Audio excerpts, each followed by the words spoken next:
Hello guys, welcome to our channel. This is Teja. ప్రస్తుతం మనతో పాటు సీనియర్ జర్నలిస్ట్ దాము బాలాజీ గారు. నమస్తే సార్. నమస్తే. సో రఘురామకృష్ణ ఈ వ్యక్తి వైఎస్ఆర్సీపీకి ఎంపీగా ఉన్నాడు. సో రీసెంట్గా అతను రాజీనామా కూడా చేశాడు. ఆ రాజీనామా చేసిన లేఖలో జగన్ని ఒక గజనీ వ్యక్తితో పోల్చి రాయడం జరిగింది. అండ్ రీసెంట్గా సంక్రాంతికి అతను సొంతూరు వెళ్ళొచ్చిన తర్వాత కూడా టీడీపీ నుంచి పోటీకి బరిలో దిగుతున్నట్లు కూడా ఒక సమాచారం అయితే బయటకు వచ్చింది. అది కన్ఫర్మ్ అయిందా? ఇది ఎంతవరకు వాస్తవం? ఈరోజు ఆయన రిజైన్ ఇచ్చాడు. ఇది అందరూ ఎక్స్పెక్ట్ చేసింది. ఎందుకంటే ఎన్నికల ముందు రిజైన్ ఇవ్వాలి కదా. అతను వైసీపీలో ఉన్నాడు కాబట్టి వైసీపీకి రిజైన్ ఇస్తేనే వేరే పార్టీలో చేరడానికి క్లియర్ అవుతుంది. సో దాంట్లో ఇంకెట్లాగో ఆయన రాజుగారు ఆయన ముందు నుంచి కూడా సెటైర్ స్పెషలిస్టు. సెటైర్లు వేయడమే ఆయన స్పెషల్.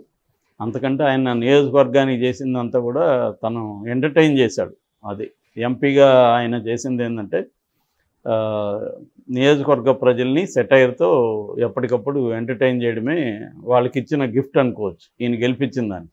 మరి ఇప్పుడు ఏమని ఓట్లు అడుగుతాడో తెలియదు. కానీ ఆయనైతే నాకు తెలిసి ఆ నియోజకవర్గానికి ఏం చేసినాడో ఏమి ఇప్పటివరకు ఆయన కూడా చెప్పాల. నేను చాలా చేశానని చెప్పాడు దీంట్లో కూడా, కానీ స్పెసిఫిక్గా నేనేం చేశాను నియోజకవర్గానికి అనేది ఆయన చెప్పలే.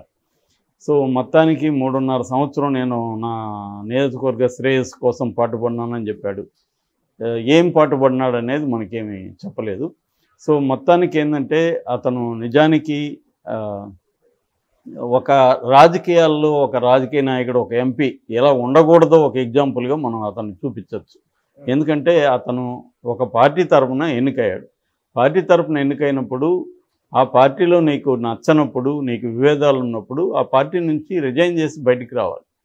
అది రాకుండా ఆ పార్టీని రోజుకు ఒక్కొక్కసారి 2 సార్లు 3 సార్లు కూడా ప్రెస్ మీట్లు పెట్టి తిట్టడం తప్ప ఏం పని చేయలేదు. దానివల్ల ఏమైందంటే ఎప్పుడైనా ఒక రోజు తిడితే జనం పట్టించుకుంటారు. రోజు నువ్వు అదే చేస్తుంటే జనానికి ఏం పని? సో జనం కూడా పట్టించుకోలేదు అతని. దానివల్ల అతని వల్ల వైసీపీకి నష్టం జరగలేదు. అట్లాగే నియోజకవర్గానికి లాభం కూడా ఏమి జరగలేదు. అతనికి ఏమన్నా లాభం ఉంటే అతనికి లాభం ఉండాలి. ఎందుకంటే అతను ఇటు తెలుగుదేశంతో మంచిగా ఉన్నాడు, పనులు చేయించుకొని ఉంటాడు. అటు బీజేపీతో మంచిగా ఉన్నాడు, అక్కడ ఏమన్నా పనులు చేయించుకుంటాడు. ఎందుకంటే ఆల్రెడీ అతని మీద ఆర్థిక నేరస్తుడు అన్నట్టుగా కేసులు ఉన్నాయి. బ్యాంకు నుంచి 100,000 కోట్లు ఎగ్గొట్టాడు అనేది కేసులు ఉన్నాయి.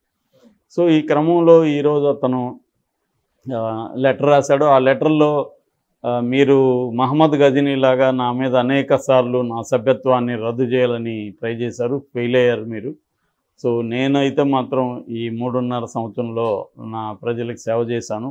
ఇప్పుడు నేను వైసీపీ క్రియాశీల సభ్యత్వానికి రిజైన్ చేస్తున్నాను. త్వరగా ఆమోదించండి. నెక్స్ట్ ఎన్నికలు వస్తున్నాయి, ఎన్నికల్లోనే మన ఇద్దరి సంగతి తేలుతుంది. ఈ అసంబద్ధ సంబంధాన్ని ఇప్పటితో తెంచుకుంటున్నాను అని రాశాడు. కానీ ఇంత చేసినవాడు మళ్ళీ తన లోక్సభ సభ్యత్వానికి రాజీనామా చేయాల. నిజానికి వైసీపీ నుంచి కదా గెలిచింది తను. దానికేమంటాడంటే నన్ను చూసి ఓట్లేశారంటాడు. నిన్ను చూసి ఓట్లేసినా నువ్వు పార్టీలో ఉన్నావు కాబట్టి పార్టీ తరఫున గెలిచినట్టే కదా. పార్టీ శ్రేణులంతా కూడా పనిచేస్తాను కదా ఇతను గెలిచాడు. సో అది ఇప్పుడు కాంటెక్స్టు. మొత్తానికి ఇప్పుడు అతను ఏ పార్టీలో చేరుతాడు ఇంతవరకు క్లారిటీ అయితే లేదు. వైసీపీ తెలుగుదేశం ఏమో ఇప్పటివరకు ఆయన మా పార్టీలో చేరుతాడని కానీ నర్సాపురం నుంచి మేము ప్రకటిస్తామని కానీ అనట్లేదు. ఎందుకంటే బీజేపీ నర్సాపురాన్ని అడుగుతుందని చెప్తున్నారు. బీజేపీ కానీ నర్సాపురాన్ని అడిగితే ఆయనకి టికెట్ ఇచ్చే పరిస్థితి లేదని కూడా చెప్తున్నారు. ఎందుకంటే బీజేపీలో గతంలో కృష్ణంరాజు అక్కడ 99లో గెలిచాడు. అందుకని వాళ్ళు అడుగుతున్న నియోజకవర్గాల్లో నర్సాపురం ఉంది.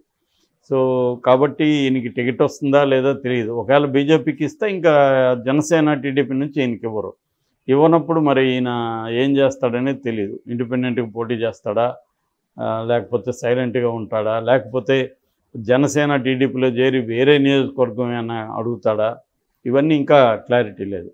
ఏదేమైనా అతను ఒక విచిత్రమైన వ్యక్తిగా మనం అర్థం చేసుకోవచ్చు. ఎందుకంటే నేనైతే అట్లాంటి ఒక వ్యక్తిని ఇంకో వేరే చోట ఎక్కడ కూడా చూడలే. ఒక పార్టీలో ఉంటూనే మా పార్టీ అని చెప్తూనే రోజు పంచాయతీ ఊర్లలో పని పాట లేని వాళ్ళు వచ్చి కూర్చుంటారు అన్నమాట. రచ్చబండ దగ్గర కూర్చొని మాట్లాడుతుంటారు. అలాగే దీనికి కూడా రచ్చబండ అనే పేరు పెట్టారు. ఏమీ పని చేయరు వాళ్ళు, కానీ ప్రపంచం గురించి అన్నిటి గురించి మాట్లాడుతుంటారు. అలాగే తను కూడా ఏమీ పని చేయలేదు. ఒక ఎంపీగా వాళ్ళ నియోజకవర్గానికి పనిచేయడం 3.5 సంవత్సరంలో ఇతను ఎందుకు రాలేదు? సంక్రాంతికి మాత్రమే ఎందుకు వచ్చాడు? అప్పుడు కోర్టుకు వెళ్ళాడుగా, ఇతను కోర్టుకు వెళ్ళి రక్షణ తీసుకున్నాడుగా. ఇదే పని అంతకుముందు చేయొచ్చుగా. ఒకవేళ వచ్చి అరెస్ట్ అయినా ప్రజల కోసం అరెస్ట్ అయ్యాడనే పేరుండేది. నేను నా నియోజకవర్గంలోనే ఉంటాను, నా ప్రజలు నన్ను ఎన్నుకున్నారు, నన్ను ఎన్నుకున్న ప్రజలకి నేను బాధ్యత వహిస్తాను, నేను ఇక్కడ డెవలప్మెంట్ కోసం పనిచేస్తానని కానీ అతను వచ్చునుంటే ఖచ్చితంగా అతను గ్రేట్ ఎంపీ అయి ఉండేవాడు.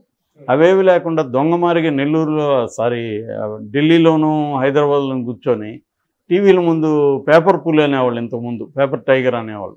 అలాగే ఇతను టీవీ టైగర్ అనమాట, మీడియా టైగర్. మీడియాలో మాత్రమే నేను ఇంత నానంతని చూపిస్తాను, ఇంకేం లేదు. గ్రౌండ్ లెవెల్లో ప్రజల తరపున ఏదైనా పోరాడా?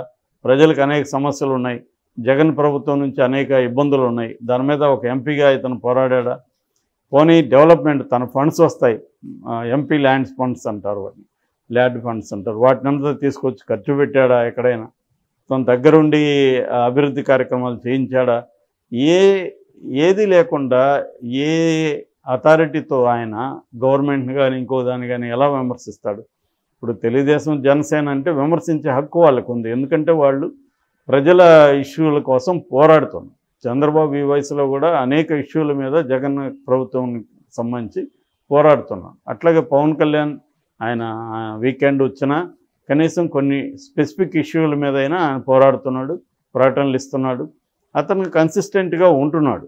ఎంత గ్యాప్ ఇస్తున్నాడు ఏంటి అని పక్కన పెడితే, ఇతను ఏ రకంగానూ ప్రజల్లో లేడు, ఏ రకంగానూ ప్రజల ఇష్యూల మీద ఫైట్ చేయట్లేదు. ఓన్లీ పేపర్ టైగర్ లాగా, మీడియా టైగర్ లాగా కూర్చొని కబుర్లు చెప్పడం, సెటైర్లు వేయడం, ఇవి తప్ప అతను ఏమి సాధించాడు అనేది ఇప్పటివరకు ఎవరికీ తెలియదు. అందుకనే కామెంట్లు చూస్తే కూడా మనకి సోషల్ మీడియాలో ఓన్లీ వైసీపీ వాళ్ళే కాదు, మామూలు నెటిజన్స్ కూడా తీవ్రంగా నెగిటివ్గా స్పందిస్తున్నారు. ఈ రిజైన్ నువ్వు నిజంగా మగాడైతే ఎప్పుడో ఇచ్చుండాలి అని మాట్లాడుతున్నారు వాళ్ళు. అంటే ఇది కావాలని ఇంకొక 10-20 రోజుల్లో షెడ్యూల్ రాబోతుంది, నోటిఫికేషన్. ఇప్పుడు ఇవ్వడం ఏముంది, ఎవడైనా ఇస్తాడు, ఇంకేముంటుంది, అయిపోయింది. సో అది కూడా ఇప్పుడు కూడా ఆయన లోక్సభ సభ్యత్వానికి ఏమి ఇవ్వట్ల, ఓన్లీ పార్టీ సభ్యత్వానికి ఇచ్చాడు. వాళ్ళైతే ఇంకా ఆమోదించలేదు. వాళ్ళు కూడా నాకు తెలిసి ఆమోదించే అవకాశం ఉంది, ఎందుకంటే ఇతని వల్ల వాళ్ళకి ఇప్పుడు కొత్తగా వచ్చే నష్టం లేదు, కొత్తగా వచ్చే లాభం లేదు. కాబట్టి తన్ని పక్కకు పెట్టడమే బెటరు. యాక్చువల్గా సస్పెండ్ చేస్తారని తను ఊహించి గట్టిగా చేస్తే సస్పెండ్ చేస్తారు, అప్పుడు వేరే పార్టీలో జాయిన్ అయిపోదాం అనుకున్నాడు. అందుకని వాళ్ళు కూడా వైసీపీ వాళ్ళు సస్పెండ్ చేయకుండా వాళ్ళు ట్రై చేశారు లోక్సభ ద్వారా ఇతన్ని ఇచ్చేద్దామని చెప్పి.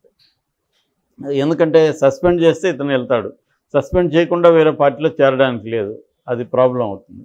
అందుకని ఇతను ఉంటున్నాడు. ఇతనే కాదు, చాలామంది ఇవాళ రాజకీయ నాయకులు ఏంటంటే గెలిచేది ఒక పార్టీలోకి గెలుస్తారు, గెలిచిన తర్వాత ఇంకొక పార్టీలోకి జంప్ అవుతారు. అట్లాంటప్పుడు మరి ఈ పార్టీలు ఎందుకు గెలవడం? అట్లాంటప్పుడు జనాలకు కూడా ఏంటంటే ఎవరు ఓటేయాలన్నా వీడు ఉంటాడా లేదా, మళ్ళీ నెక్స్ట్ పార్టీలోకి వెళ్తాడేమో. ఒక పార్టీ వద్దని కదా ఇంకొక పార్టీకి వేస్తారు, వీళ్ళని మళ్ళీ జంప్ అవుతున్నారు. సో ఇది మేజర్ ప్రాబ్లం. అంటే డెమోక్రసీలో ఇవాళ ఏంటంటే, నేను చాలాసార్లు చెప్పాను, నిజానికి ఏ పార్టీకి ఒక పార్టీకి తేడా అనేదే లేదు ఇవాళ. ఎన్ని కథలు చెప్పినా, సిద్ధాంతాలు అన్నా ఏ పార్టీకి ఇంకొక పార్టీకి తేడా లేదు. ఎందుకంటే ఈ జంపింగ్ జలానీలే అన్ని చోట్ల ఉంటారు వీళ్ళే. సో పార్టీకి నిజానికి ఏదన్నా తేడా ఉంటే ఈ పార్టీ నుంచి ఆ పార్టీలోకి ఎందుకు పోతున్నావు ఎవడైనా చెప్తున్నాడా? ఒకరోజు ఇటు వెళ్తాడు, మళ్ళీ అట్లా వెళ్తాడు, యూటర్న్ ఆఫ్ ద యూటర్న్ తిరిగి మళ్ళీ యూటర్న్ తిరుగుతారు. సో ఇలాంటివి జరుగుతున్నాయి. దీనికి ఒక క్లాసిక్ ఎగ్జాంపుల్గా ఇతను మిగిలిపోతాడు. చాలామందికి ఇతను కమెడియను, చాలామందికేమో ఇతను ఒక టూలు. తమ జగన్కి వ్యతిరేకులకేమో ఇతను ఒక వెపన్ లాగా ఫీల్ అవుతారు వాళ్ళు. అది కూడా షార్ప్ వెపన్ కాదు, బ్లంట్ అయిపోయింది, అది కూడా మొద్దైపోయింది. దానివల్ల ఎవరికి ఏం నష్టం లేదు. సో అలాగా ఒక చీప్ ఎంటర్టైన్మెంట్ వాల్యూ, మంచి ఎంటర్టైన్మెంట్ వాల్యూ కూడా లేదు, అది పోయింది బిగినింగ్లో.